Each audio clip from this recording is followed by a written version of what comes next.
जय जय राम। सादा नमन परम प्यारे राम, परम पूज्य गुरुजन, परम दिव्य आत्माएं और आप सबके मंगल आशीष लिए परमेश्वर कारण कृपा करके अपने श्री चरणों में लेकर आए हैं।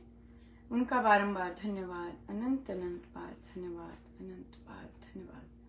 गुरुजनों की अकारण कृपा से वे हमें इस समय मन के रूपांतरण में लेकर आते हैं। उनका बहुत बहुत धन्यवाद, अनंत बार धन्यवाद, अनंत बार धन्यवाद।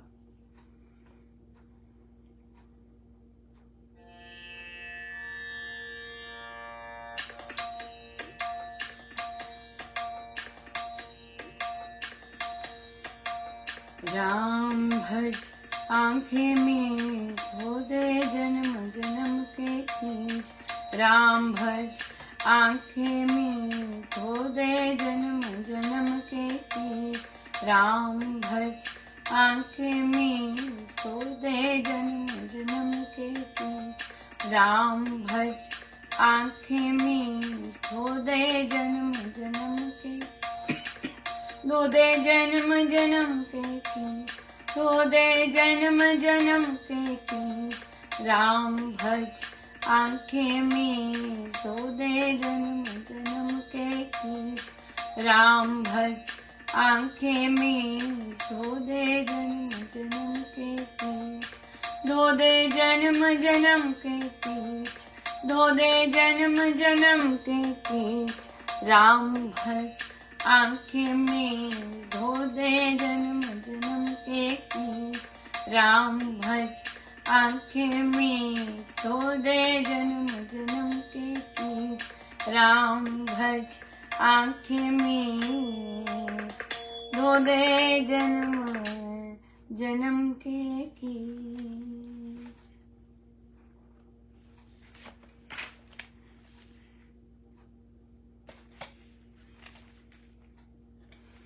श्री कथा प्रकाश जी, पृष्ठ 584। मनुष्य जन्म की महत्ता पर 7वां दृष्टांत देते हुए पंडित ने कहा, एक बार 4 लकड़हारे लकड़ियां काट लाने के लिए एक वन में गए।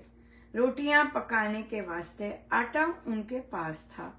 लकड़ियां काट कर और बोझ बांधकर दोपहर के समय एक पेड़ के तले चूल्हा चौका लगाकर वे रोटी बनाने लगे। उस समय उनमें से एक ने कहा, इस वन में बड़े मीठे कंदमूल होते हैं, तुम आग सुलगाओगे? इतने में जाकर मैं कुछ एक कंद उखाड़ लाता हूँ, उनका शाक बनाकर हम बड़े स्वाद से भोजन खाएंगे। वह घने वन में घुसकर जब एक कंद खोद कर निकालने लगा तो नीचे से एक वस्तु निकल आई जिसको उसने छोटा पतीला ही समझा। वह कुछ एक कंद और पतीला अपने साथियों के सम्मुख रखकर बोला, देखो भाग्य कैसा बली है, कंद तो मिलने ही थे, परंतु इनको पकाने के लिए ये पतीला भी मिल गया। उस पतीले में उनको सैकड़े छोटे मोटे कंकड़ से लगे हुए जान पड़े। उन्होंने उतावली से पतीला मांझ धोकर चूल्हे पर चढ़ा दिया और लगे उसमें कंद पकाने। जब उनका शाक पक चुका, उसी समय वह एक तपस्वी मुनि ने आकर बोला, बाबा मुझे आग देना, मैं चिल्म पीना चाहता हूँ। लकड़हारा बोला, महात्मा जी चौके के भीतर जाकर आप आग ले लीजिए। मुनि ने ज्यों ही चूल्हे में से आग की अंगारी चिमटे से उठाई, उसकी दृष्टि अकस्मात उस चूल्हे पर धरे पतीले पर जा पड़ी। उस समय उसने उसको बताया, अरे अभागो, ये पतीला नहीं है, ये तो सुवर्णमय राजमुकुट है। जिनको इसमें चिमटे में तुम कंकड़ समझ रहे हो वे मोती हैं, परंतु तुमने तो अज्ञानवश वे सभी भस्म कर छोड़े हैं। ये सहस्त्रों रुपयों के मोती तुमने कोयले कर दिए। मोतियों की महिमा सुनकर वे लकड़हारे बहुत ही पछताए, परंतु उनका पश्चाताप विलाप उनको मोती नहीं दे सकता था। उन निर्धनों को फिर ऐसी वस्तु का पाना महादुर्लभ था। इसी प्रकार जो जन अनेक शुभ सामग्रियों से सजे हुए इस मानव शरीर को भोग विलास के चूल्हे पर चढ़ाकर इसमें अनाचार, अत्याचार और विकार के कंद पकाते रहते हैं, उनके शुभ अवसरों के, शुभ सामग्रियों के, शुभ साधनों के और अशुभ कर्मों के, संस्कारों के सभी मोती सड़ जल कर अकाल में ही काले कोयले बन जाते हैं। ऐसे जनों को फिर दैवी संपत्ति युक्त मनुष्य जन्म मिलना महा कठिन हुआ करता है। बिल्कुल अनाचार, अत्याचार और विकार के कंद पकाते हैं, राइट। सो अधिकतम लोग ये नहीं करते, पर अगर करते हैं तो फिर यहाँ पे बिल्कुल क्लियर लिखा है शास्त्र में कि आपको ये जो इतना ब्यूटीफुल मानव जन्म है इसे गुड बाय कर लो। गुड बाय कर लो। सो अज्ञानवश, देखिए अज्ञानवश भी इस तरह से होता है। Even if you don't know it, आपको पता ही नहीं है कि मानव जन्म की महत्ता क्या है, अज्ञानवश भी ऐसा करते हैं तब भी you don't get it, right. अगर पता है तब तो ज्यादा गड़बड़ हो जाती है, राइट। ये बात। सो बहुत ही सुंदर दिन रहा और 2 बैठकें कर पाए आज, और बहुत ही सुंदर बैठकें थी। और एक बैठक में तो हम चर्चा कर रहे थे और पूज्य प्रेम जी महाराज जी की का जीवन गाथा थी, पर उसमें हमने एक प्रसंग लिया और हनुमान जी के बारे में पढ़ रहे थे। बिल्कुल साक्षात, बिल्कुल उनकी प्रेजेंस बहुत ही सुंदर थी। और उसके बाद महाराज जी की प्रेजेंस बहुत ज्यादा। और फिर मुझे यही हुआ कि महाराज और दोनों महाराज और हनुमान जी महाराज दोनों पधारे हैं कि ये कहने के लिए हम वी आर देयर। जबकि मुझे ऐसा कभी नहीं होता कि वो नहीं है, लेकिन देखिए उनको पता होता है कि हमें किस चीज की जरूरत है और कैसी जरूरत है, राइट। इस तरह की। So they know it, guru know it, prabhu know it. So या और फिर बाकी अपने कार्य क्षेत्र में बहुत बहुत अच्छा रहा और मैं समय पर पहुंच गई थी। और तो अच्छा रहा बहुत ज्यादा।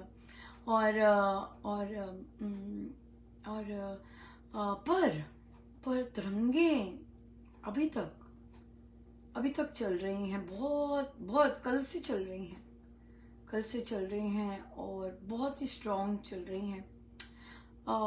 तो तभी महाराज बहुत लंबा था, 2 दिन चलती, नॉन स्टॉप चल रही हैं। सो तभी महाराज पधारे, नहीं तो कुछ घंटों के लिए चलती है या कुछ, पर नॉन स्टॉप चल रही थी, 2 दिन हो गए। सो इसलिए, पर गुरु महाराज हैं, बहुत कृपा करते हैं, सब उनका है और हम भी उनके हैं और बताते हैं कि आई एम देयर। सो वो एक बहुत बड़ी, बहुत सुंदर पॉजिटिव स्ट्रेंथ आ जाती है। सो प्रश्न आया हमारा कि पोस्ट भी क्या होगा, लेकिन कई बार पोस्ट में बहुत लिमिटेड बात होती है, जो मेन क्रक्स है वही रहता है। एक साधिका जी हैं और उनके पति, उनके बच्चे, एक बच्चा एडोलेसेंट है और दूसरा बच्चा बड़ा हो रहा है, right, middle school and all. तो जो पति है वो शुरू से ही उनका बड़ा गंदा बिहेवियर रहा है और अब जो बच्चों को बहुत ही गंदे गंदे वर्ड्स बोलते हैं। बच्चों ने बचपन से बुक क्लब किए और वैसे रहे हैं, लेकिन अपने फादर के साथ अब दोनों मतलब बहुत रिटेलिएट करते हैं। उनका फादर उन्हें मतलब, और उन तीनों को, मदर एंड बच्चों को कहीं और कम घर में बैठने नहीं देते, गालियां देनी शुरू कर देते हैं। इतना बुरा हाल है उस घर में। तो फिर डेफिनेटली जिसमें ऐसे घरों में जहां पर महिला की इज्जत नहीं होती, वहां पर फिर सारा दोष तो महिला का ही होता है, राइट। सो सास भी बोलेगी और फिर पति तो बोलता ही बोलता है गंदे गंदे पंजाबी के शब्द। सो तो इसमें देखिए बच्चों का कोई कसूर। तो उन्होंने क्या कहा, उन्होंने कहा कि बच्चों के मुंह खुल गए हैं, बच्चे फादर को ऐसे करते हैं, डिसरिस्पेक्ट करते हैं, रिस्पेक्ट नहीं करते, और फिर बच्चे तो मतलब चुप, मैं उन्हें बोलती रहती हूँ चुप हो जाओ, मत बोलो, पर वे नहीं मानते। तो उन्हें कहा कि आप कैसे कह सकते हैं बच्चों के लिए कि उनके मुंह खुल गए हैं। बच्चों को सही गलत से पता है, और ये बच्चे तो ज्यादा इंटेलिजेंट होते हैं, इनको सही गलत से ज्यादा पता होता है, तो इसलिए ज्यादा राइट। और फिर अगर वे बोलते हैं फादर को कि सही नहीं बोल रहे हो, या गलत भाषा यूज कर रहे हो, या आपका क्या मतलब हुआ इस तरह बोलने का, मम्मा को बोलने का या हमें बोलने का, वो सत्य ही बोल रहे होते हैं। लेकिन यहाँ पे बच्चों को ट्रेनिंग देना बहुत इम्पोर्टेंट है। जो बच्चे राम नाम से लेकर बड़े हो रहे हैं, उन्हें ग्रंथों का पता है, उन्हें सही गलत का बहुत अच्छे से पता है, तो वहां पर बच्चों को शेप करना है, उन्हें पता है सब कुछ। वो ऐसे बच्चे नहीं है कि जिन्हें राइट एंड रॉन्ग का नहीं पता। तो उनको पॉजिटिव रीइंफोर्समेंट देनी बहुत जरूरी है कि आप बिल्कुल सही हैं, आप बहुत सही हैं। लेकिन आप मुझे बताइए कि आप जब और जिस इंसान से आप अपने पापा से बात करते हैं, क्या उस इंसान को पता है स्वामी जी के बारे में, या गुरुजनों के बारे में, या उनकी शिक्षाओं के बारे में, या रामायण जी के बारे में, अपनी संस्कृति के बारे में क्या पता है कि भाई हमारी संस्कृति में महिला से कैसे बात करते हैं? क्या उन्हें पता है हमारी संस्कृति में पत्नी से कैसे बात करते हैं? उन्हें पता है? बच्चे आराम से कहेंगे नहीं, उन्हें नहीं कुछ पता। बिल्कुल सही है।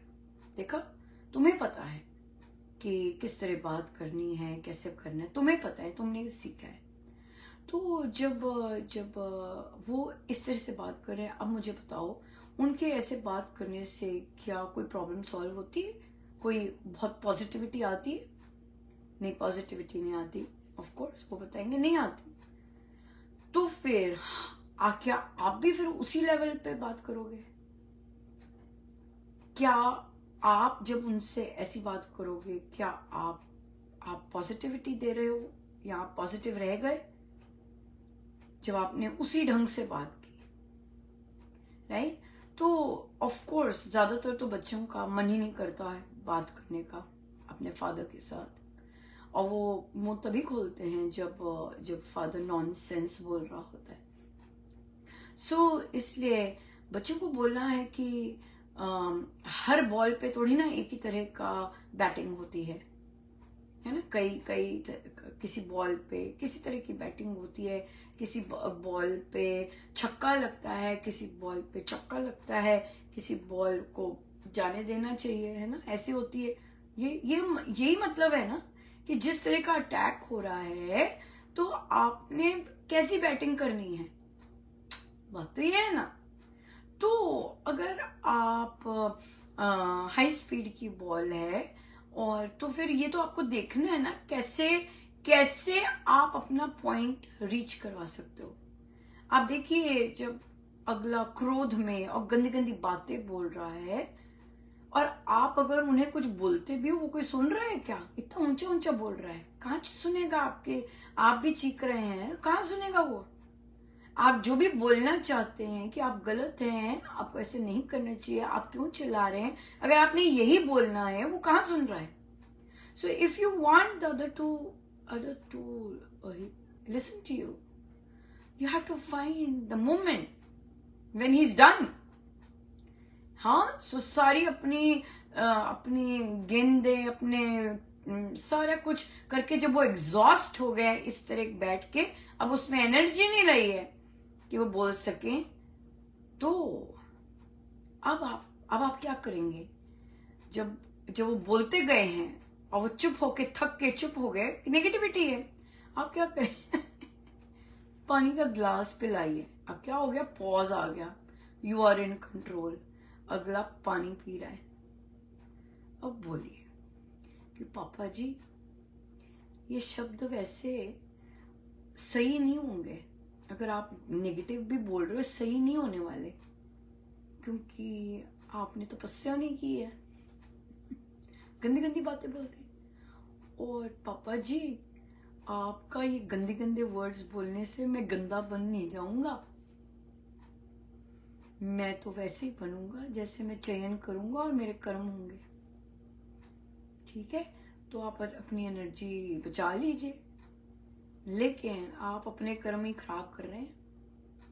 वो फिर शुरू हो सकते हैं, लेकिन क्या है आपको मौका मिल गया जब सारे क्वाइट हैं और आपने बड़ी सी धीमी सी आवाज से अपना मैसेज दे दिया कि पापा जी आप जो चिल्ला रहे हैं ना, इससे कुछ होने नहीं वाला, आपके अपने कर्म ही खराब हो रहे हैं।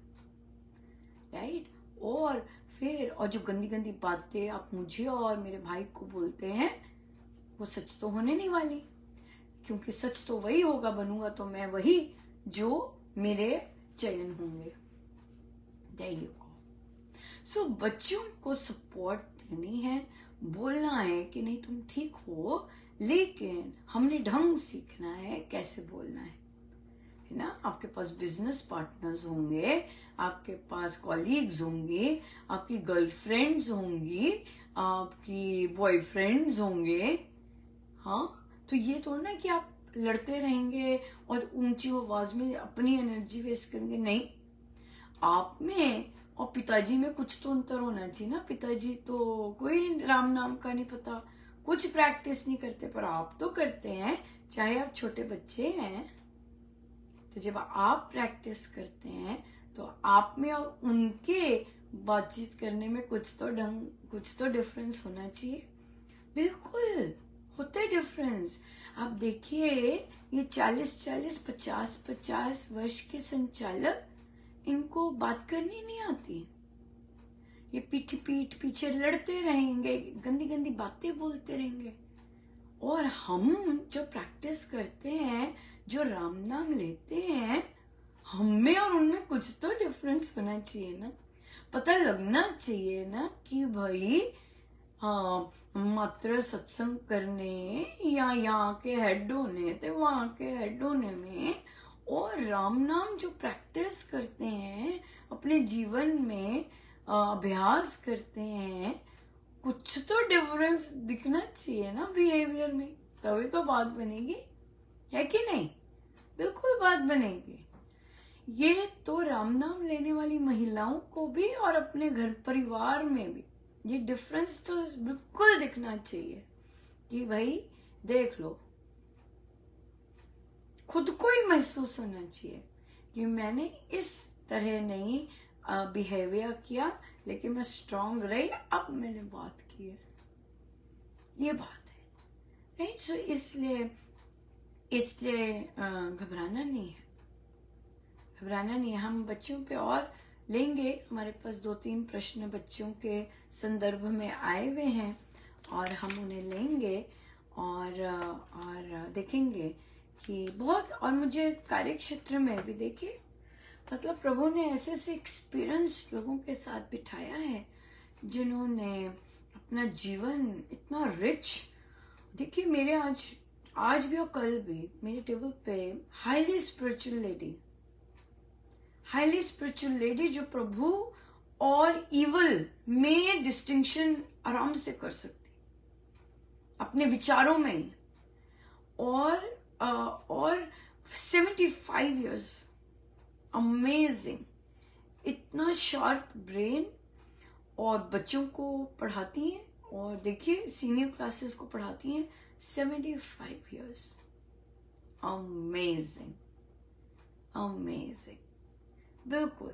और उनसे सीखना, उनकी बातें सुनना, ओ माय गॉड, कृपा ही कृपा, टोटल कृपा, राइट? सो बड़ी कृपा।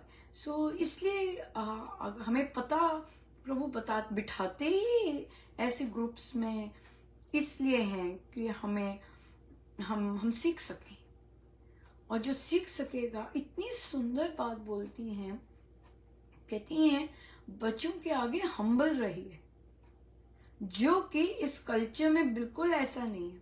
इस कल्चर में यही बोलते हैं, I am right, adults are right कहते हैं। और बच्चों को कहिए कि हम नहीं, मुझे नहीं आता, तुम बताओ, तो तुम बताओगे तभी तो पता चलेगा। और अपने आप को वो ग्रैंडमा ही बुलवाना चाहती है। उनका नाम वो रिस्पॉन्ड ही नहीं करती, वो बोलेंगे आपका क्या नाम है, कहती ग्रैंडमा। सो इसलिए बहुत बहुत ही बहुत कृपा है, मतलब बहुत ज्यादा कृपा है। डिस्पाइट द फैक्ट कि एक दो संसार में लोग गंद बोलते हैं, बट भरमार है इतने सुंदर सुंदर एक्सपीरियंसेस की, इतने सुंदर सुंदर लोग की। लेकिन देखिए हमारी दृष्टि कैसी होती है, हमें वही तरंगे हो रही महसूस हो रही होती हैं। लेकिन हमें जो इतना रिच एक्सपीरियंस, इतनी भरपूर कृपाएं प्रभु देते हैं, हमें वहां फोकस होना, और वो शहद और बादाम जो मिल रहे होते, काजू हाँ, उस पर ध्यान देना ज्यादा जरूरी है, राइट। बड़ी कृपा है प्रभु की, अनंत कृपा है। बहुत बहुत धन्यवाद। आइए हम सीधे होके बैठे।